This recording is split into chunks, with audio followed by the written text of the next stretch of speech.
Assalamu alaikum. Welcome back to another video. Finally, international break is over, and now we're back to business. Real Madrid are back against Real Sociedad this Saturday, September 13th. And like always, we're going to go over what Real Madrid has to do in order to succeed, obviously, in my own opinion. All right, some people gotta relax. I have some friends who say that I think that I know like everything, all the solution. I'm just here to give advice from my own opinion. I could be wrong. Like I said, I'm not a professional, but I'm still going to lay out my opinion whether you like it or not. All right, so as we know, before international break, Real Madrid are 3 for 3, winning all 3 games. I wouldn't say all 3 in fashion, but obviously 1 in fashion. Obviously, we saw against Mallorca, the last game, how they kind of did struggle and they did lack the way they attack a low block team.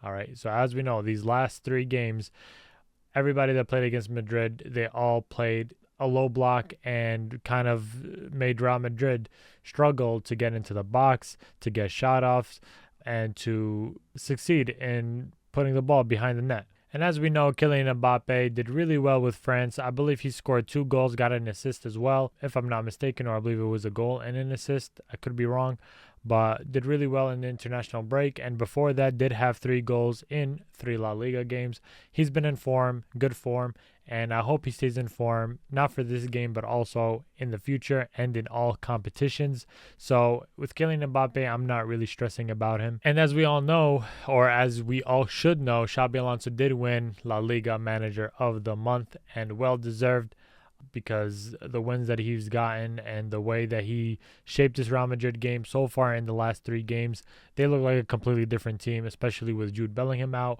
Camavinga out, and with the rotation that he's been making. It's been very impactful, and I think Xabi Alonso did deserve that. So without wasting any time, let's get right into the match breakdown. So as we all know, Real Sociedad has not been doing well, even in preseason and also in La Liga. They have not won a single match. They drew twice and lost once, and so far they've had a bad start. But hey, like Real Madrid in the past 2 seasons, they've had bad starts in La Liga, and they ended up winning it in one season, and they ended up finishing in 2nd place. So it doesn't matter how you start. And Real Sociedad, we shouldn't underestimate them, even though that we do edge them out. Speaking historically against Real Sociedad, there have been moments and seasons where they kind of pressured Real Madrid, and wasn't always easy against Real Sociedad. So even though that Real Madrid obviously did beat Real Sociedad historically, like most of the times, it hasn't been, not every win has been easy. So we can't look at it from win-loss ratio. We have to look at also the stats itself within the games and the specific games. So with Real Madrid, right, I've always said this, whenever a team plays low block, you can't stick to one side. You have to always switch sides, which is why I've always said that Mbappe and Vini should not play close together, because once they play close together, our 2 most dominant attackers in the team, the kind of like we have nobody threatening. Let's say they're playing on the left, nobody's threatening in the middle or down in the right.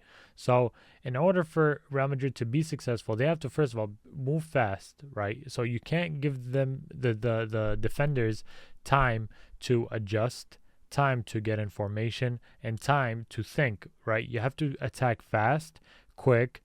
I've been saying this all the time, and I'm going to say it again. Switch the plays fast, all right? If one team is playing too much on the left side and the right side is widely open, you could pass it to Trent, Carvajal, whoever's playing on the right back, pass it to Arda Güler, because the cross is going to be there, whether it's a low cross or a high cross, and that's a threatening chance right there.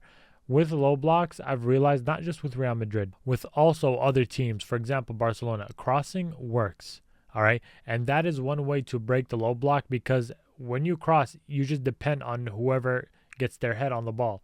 It doesn't depend on no offside. It doesn't depend on how many players are in the box. It's whoever gets that lucky jump or that lucky placement and positioning where they could put the ball and connect it with their head, right? Maybe if it's a low cross, connected with their feet, whatever it may be. I feel like that's one of the ways that they could break a team's low block defending. Another thing as well is Real Madrid's pressing. All right, they've gone to these past 3 La Liga games, right? Especially the one where they beat I believe it was Oviedo, right?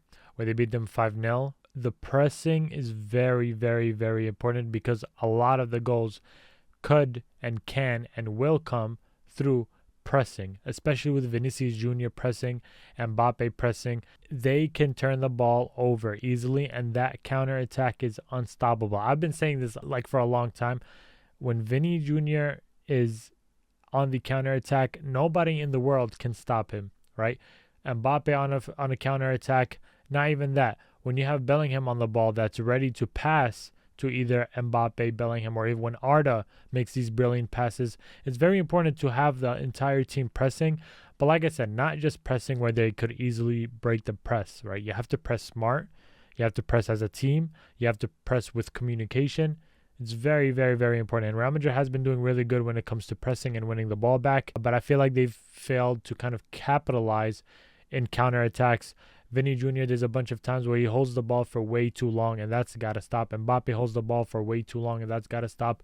There has to be quick passes, quick plays, quick movement, because when you're moving faster than the defenders, they don't have time to play and stick to the plan, right? Vinícius Jr. and Mbappe needs to up their decision making, all right? I feel like they have to up their decision making.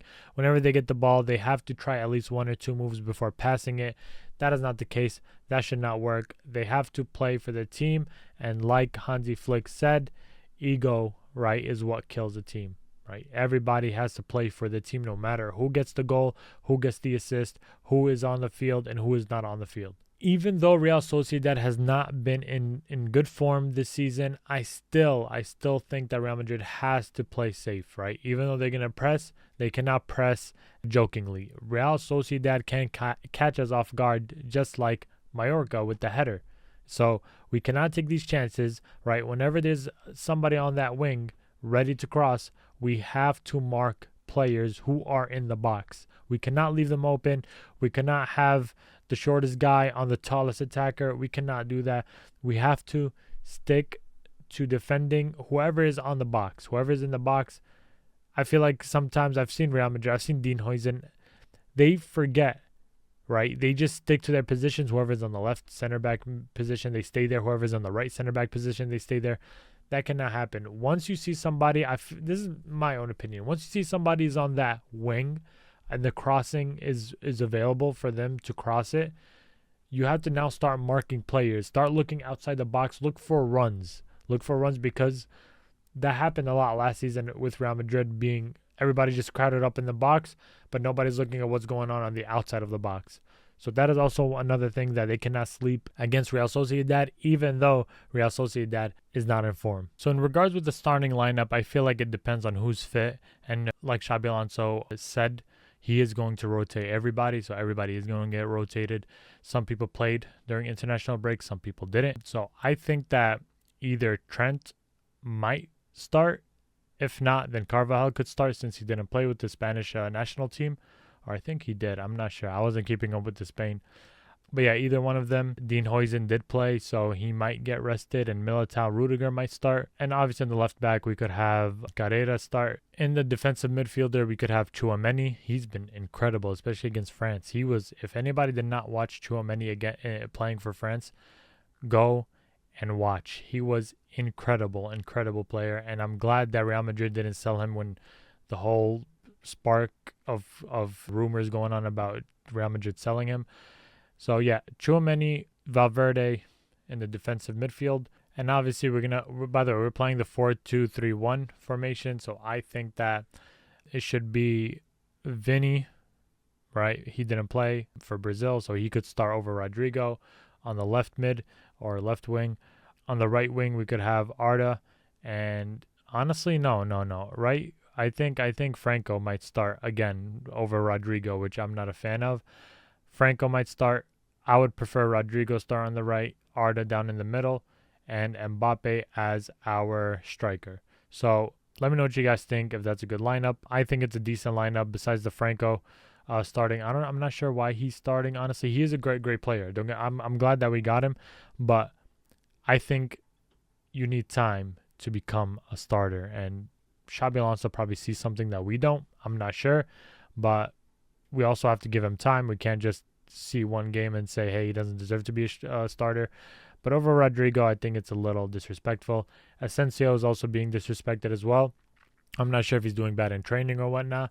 He does deserve to play and have some playing time and be rotated as well, instead of having 0 minutes played in 3 matches. So, yeah, let me know what you guys think about the lineup. Let me know what you think about if Real Madrid are going to dominate. Let me know if Real Sociedad is going to surprise Real Madrid. Or let me know if you think who is going to pop up for us, if there's going to be one player against Real Sociedad this Saturday. Like always, like, comment, and share to friends. If you are not new, please subscribe for more. And until then, Assalamu alaikum.